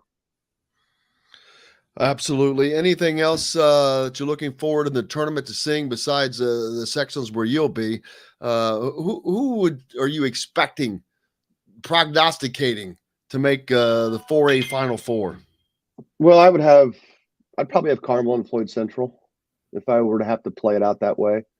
The Carmel thing is not as clear cut as it would have been in the past. I'm sorry, I didn't mean Floyd Central. I jumped a beat there. I've got them losing the Cathedral in the semi-state. I would have Cathedral in the final against Carmel. But wait a minute, getting Cathedrals aren't they 3A? No, they're 4A. No, they're 4A. Oh, okay. They go south. And the Carmel thing, the sectional 8's been good for a while. It's the best sectional this year, just in terms of top to bottom. But until Carmel gets beat in March, I'm not gonna pick against them. They've had their struggles this year. They are not as daunting as they were last year, but still, they've only lost to a team in the set. Well, they did lose to Zionsville by like 3. They lost to Westfield by 1. And yeah, in Connorsville, Kenneth's talking in chat. They do have a tough sectional, and their first game is their toughest one. So their first game is definitely their toughest one against Greensburg.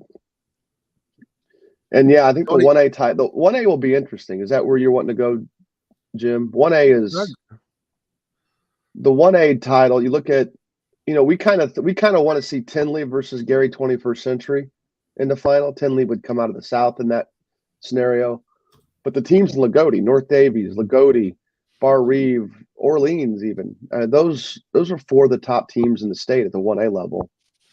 And then I've got North Davies coming out of that mess. We were all kind of split on who would win it, but I thought North Davies stands the strongest, and I think they would then their sectional would be tougher than their regional, and then they would get a chance to face Tinley in the semi-state. I do think Tinley would come through there, even though Edinburgh's awfully good.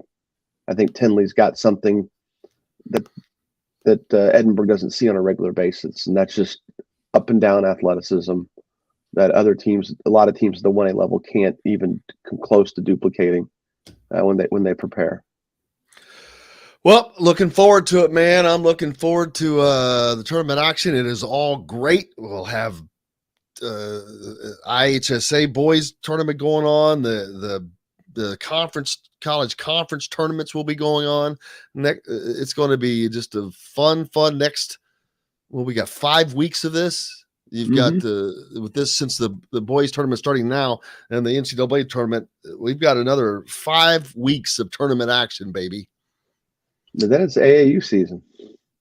I'm looking forward. I'm here for it all. Yeah. I can't thank you enough. Make sure you give Jim a follow. Go to Courtside, Indiana, at JW Reamer. Appreciate you, brother, as always. Yep, I appreciate it. Thanks for having me on. You bet. We're back with more Indiana basketball talk. We've got some stuff to get to. Brought to you by our good friends at the Courtroom in Bedford. Get down there. It's a great place to watch a game, have a bite to eat. Back with more from the Golf Club at Eagle Point Studios right after this. We'll be right back to the Golf Club at Eagle Point Studios for more Indiana Sports Beat Radio with Jim Coyle, presented by Endeavor Hospitality Group and Andy Moore Honda of Bloomington. Whether you're visiting Bloomington. Oh, man, I'm trying to get Maurice on the phone. Maurice That's what I was going to say. You're bringing Mo. I thought maybe you're bringing Mo or his mom on. His mom was on Fox 59 this morning, at least phone call wise.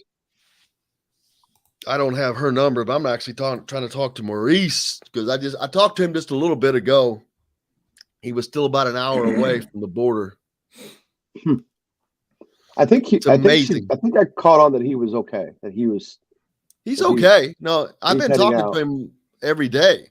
Good. He's been scared. He's just, he can't go anywhere. He's stuck there. At one point, he told me he could hear the bombs in the distance. He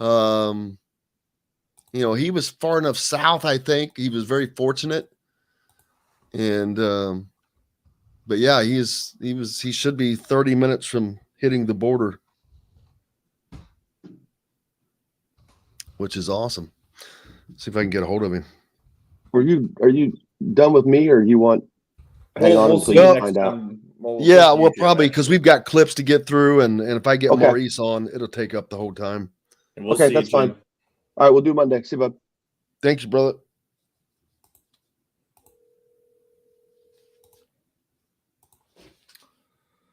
Of course, you want to answer now. Don't be like that. No, I don't mean like that. I meant remind me to try again. Sure.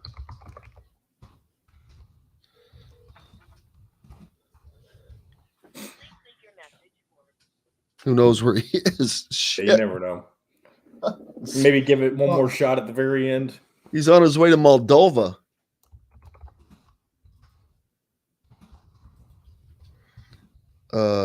You clips for one Xavier and one Miller Cop. So Xavier and Cop.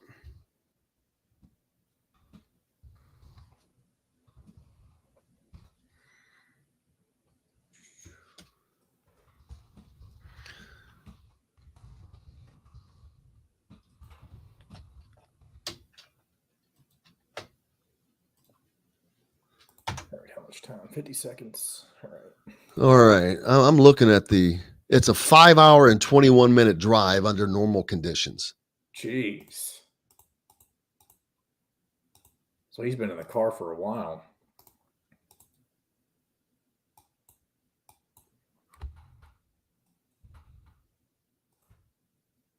Fuck, why wouldn't you take that down? Come over here. Take that fucking road. There and come straight here. Much shorter. Probably got to think of it as, like they said earlier, roads closed. But actually, he just needs to cross that fucking border. 10 seconds. Actually, if we're not on a station where you live, we should be. Ask for Indiana Sports Beat Radio. This segment is brought to you by BB's Market in Bloomington. Now back to the Golf Club at Eagle Point Studios for more Indiana Sports Beat Radio with Jim Coyle, presented by Endeavor Hospitality Group and Andy Moore Honda of Bloomington.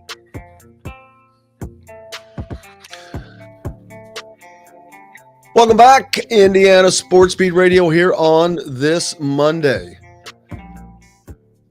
Tonight, Northwestern travels to Iowa City to take on the Hawkeyes in a game that should be an easy win for Iowa. They're at 20-8 right now. Over the weekend, there were some big games in the Big Ten. Purdue loses to Michigan State on Saturday, first of all. The Spartans get that job done, 68-65.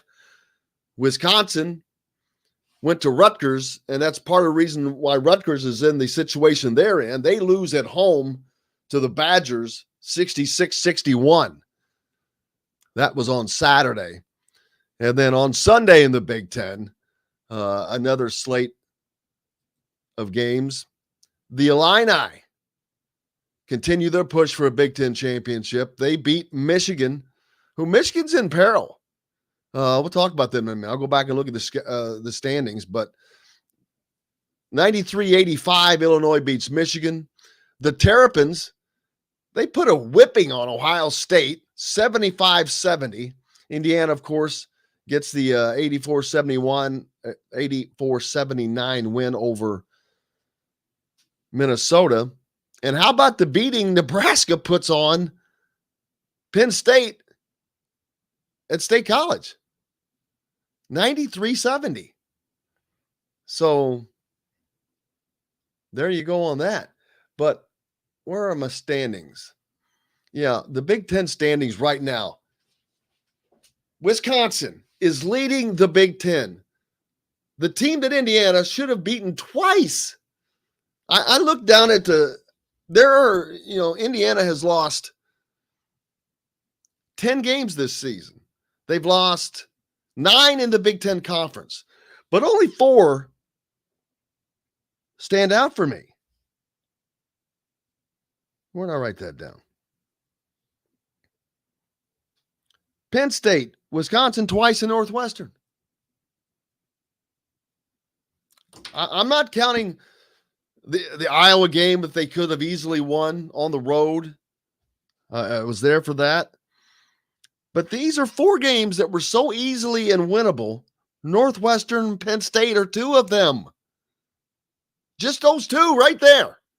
Just those 2 puts Indiana within 2 games of the lead of the conference. That's how nuts this is. And then you look at the Wisconsin games, both of them for me.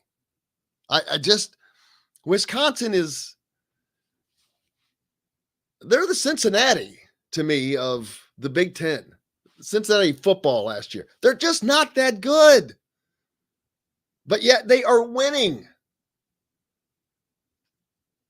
They're leading, Wisconsin's leading the Big Ten. Who do they finish up with?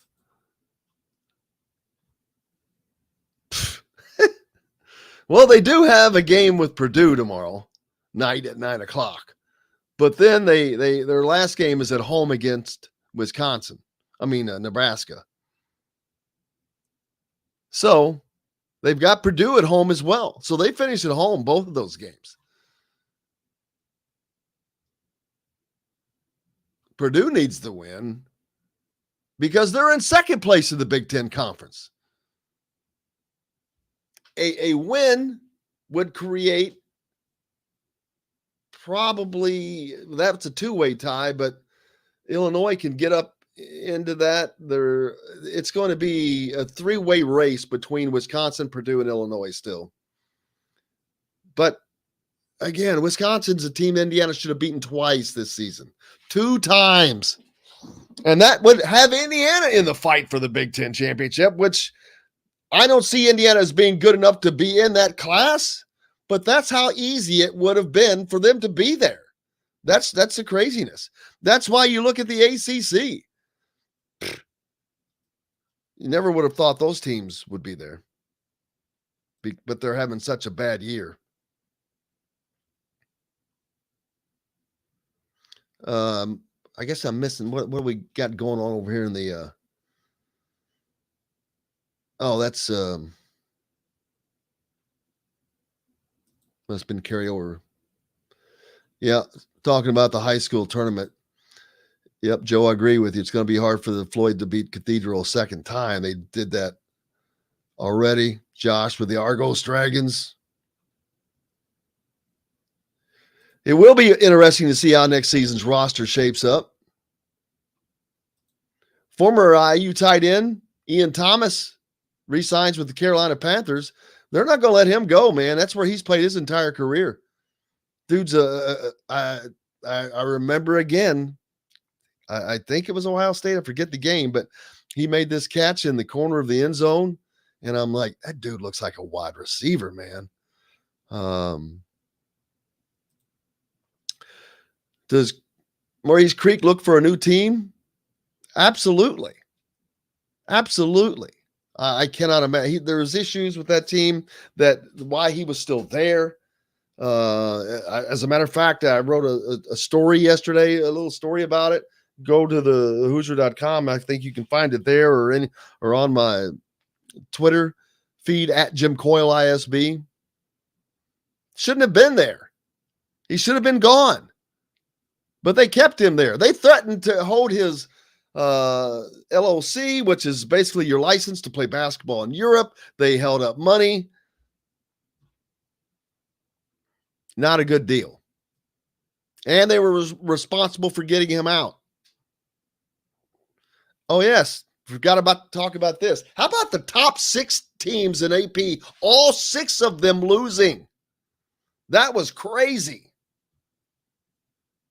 But it's fun to see the parity in college basketball because that means this is going to be a hell of a tournament. They all are. But let's hope it's a hell of a lot better for the Big Ten this year because, let's be honest, they sucked ass last year.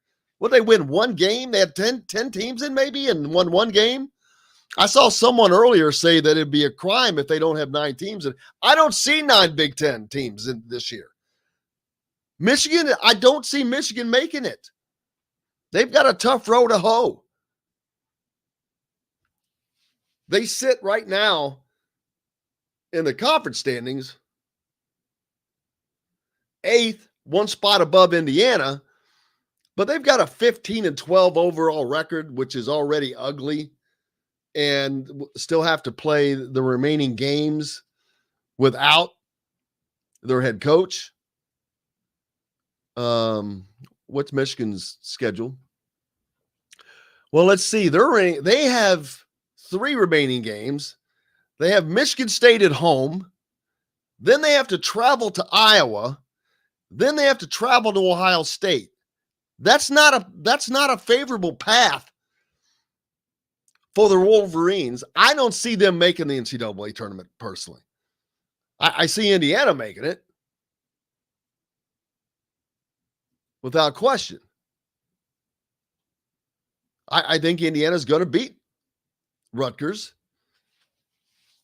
I think they're going to play well enough again to beat Rutgers and solidify themselves into the tournament.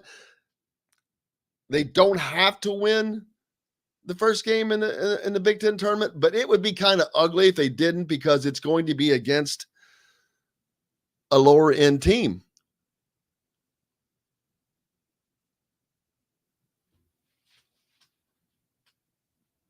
More than likely, they're going to, well, it depends on where they finish. It could be against Rutgers again. And you don't like to play teams back to back. Saw this happen in New York in, was it 2015 or 16 when the Big Ten tournament was there? I was there for that. Indiana losing to Rutgers in the first round of the tournament. I don't know that would kill Indiana because Rutgers is a team fighting to get into the tournament, and that would then in turn put Rutgers back in, I believe. I don't think it would knock Indiana out. I really don't. I think if they beat Rutgers, I think this gets them off of the last 4 in. And losing to Purdue is not going to put them back on the last 4 in because they're not expected to beat Purdue. Oh my gosh, we're almost out of town. Oh no, we got 6 minutes left, huh? Yeah, I was gonna say you got 6. Different schedule. Hey, we got clips to listen to. Xavier Johnson, speaking of the game, he's been playing extraordinarily well. Another incredible game last night. Just a stat line that you would love to see every day. But he has been delivering those here of late. Hopefully that will continue. But the biggest thing is 8 assists, 1 turnover. 8 assists, 1 turnover, 1 personal foul. Now, they didn't call a lot of fouls in that game last night, like I said. I knew that was going to be a positive for Indiana when you go 7 minutes before they can get to the first media timeout. That just says they're not calling fouls, man. No stoppage of play, which was great. Indiana's not going to have that luxury all the time. But 24 points, 7 of 16 shooting, 4 of 6 behind the line, 6 rebounds, 8 assists, 1 personal foul, 1 turnover. Great night for Xavier. Let's hear what he had to say. I mean, I feel like we put ourselves in this position. We know that we're a good team. Coach has said plenty of times that we gave team 5 wins through the Ohio State game. And just every game we pretty much lost. We've been winning pretty much every game. We just got out of close games. And tonight we closed, but it shouldn't be like that, though. Tough to hear there. That was some tough audio. Sorry about that, but that's as good as it gets sometimes on the road. They put us in tough situations. But Xavier this team goes as Xavier goes. Let's just be honest. He is this team's de facto leader. We talked about they didn't have leadership. No, they did not have leadership. But he's become that. Let's hear what Miller Kopp had to say after the game.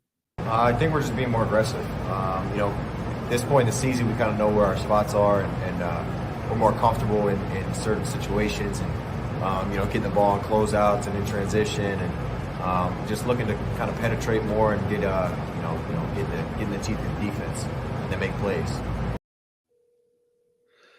How you doing? Welcome back. See if I can reach Maurice Creek as he is traveling to Freedom. Never done such crazy things live on the show before, but you know what? Hopefully, trying to get an update on how he's doing. You called Michael Lewis live on the show before. Well, Michael Lewis wasn't trying to get out of Ukraine. I was just referring to doing a live phone call. That's he was very, very comfortable in Southern California at that time, probably. But hopefully Maurice will be very comfortable in northern Moldova soon, or northeast Moldova, ever. But that's where he's headed, and hopefully he's close to the border right now of reaching that. Nothing I've heard in a while has made me happier. Look forward to talking to him, hopefully maybe having him on tomorrow. But he's just been inundated with people checking on him, and he's worn out. I mean, he is literally worn out. I could tell in his voice, but he is happy. I was talking to him last night, and they were telling him that, man, you're going to have to get down to 1 bag. And he was bummed that he was going to leave his basketball shoes. I'm like, man, F those shoes. JC Halls will take care of you with basketball shoes. Is exactly what I told him. And that's exactly what JC Halls said. He goes, absolutely. So he doesn't have to worry about basketball shoes. Just get the hell out of there, man. Reminds me of, what was it, Saving Private Ryan, when that adjutant general says, we're going to send them over there and get him the hell out of there. That sounded just like him, didn't it? But yeah, get him the hell out of there. That's all it's kind of, to be honest with you, it's hard. It's been on my mind almost the entire time. It's hard not to when you seriously know somebody in that situation. Yeah, Jordan Hulls is in Germany, so they're more than Jordan is in no issue, no problems whatsoever. I promise you, Putin is not going to screw with Germany or anybody else, because he's in over his head as it is. I don't get political on here, you know that. So, but it is what it is. Man, we're about out of time. What another great show. But the biggest thing is, I am so happy Maurice Creek is getting out. He's probably out or close to it by now via car. I will keep you updated on that. But thanks a lot to Don Fischer, as always. Makes the show. How else could you start a Monday without Don Fischer, man? What a great week. Charlie Miller joining us, of course. Alec Lasley from thehoosier.com, which is Indiana Rivals. Make sure you go there for complete coverage of the Indiana Hoosiers, news and recruiting. We got to hear from Xavier Johnson and Miller Kopp, as well as Mike Whitson. Cannot thank everybody enough. John, the producer, most importantly, thank you guys. Without you, we don't have a reason for being here. We appreciate you more than ever. Back tomorrow with plenty more. Mike DeCourcy, Kevin Brockway, the whole crew as usual. And we'll see if we can even get Mo Creek on maybe. But other than that, go out and have yourselves a great day. Celebrate Mo Creek getting out of Ukraine. Until then, I'm Jim Coyle. I will see you on the radio.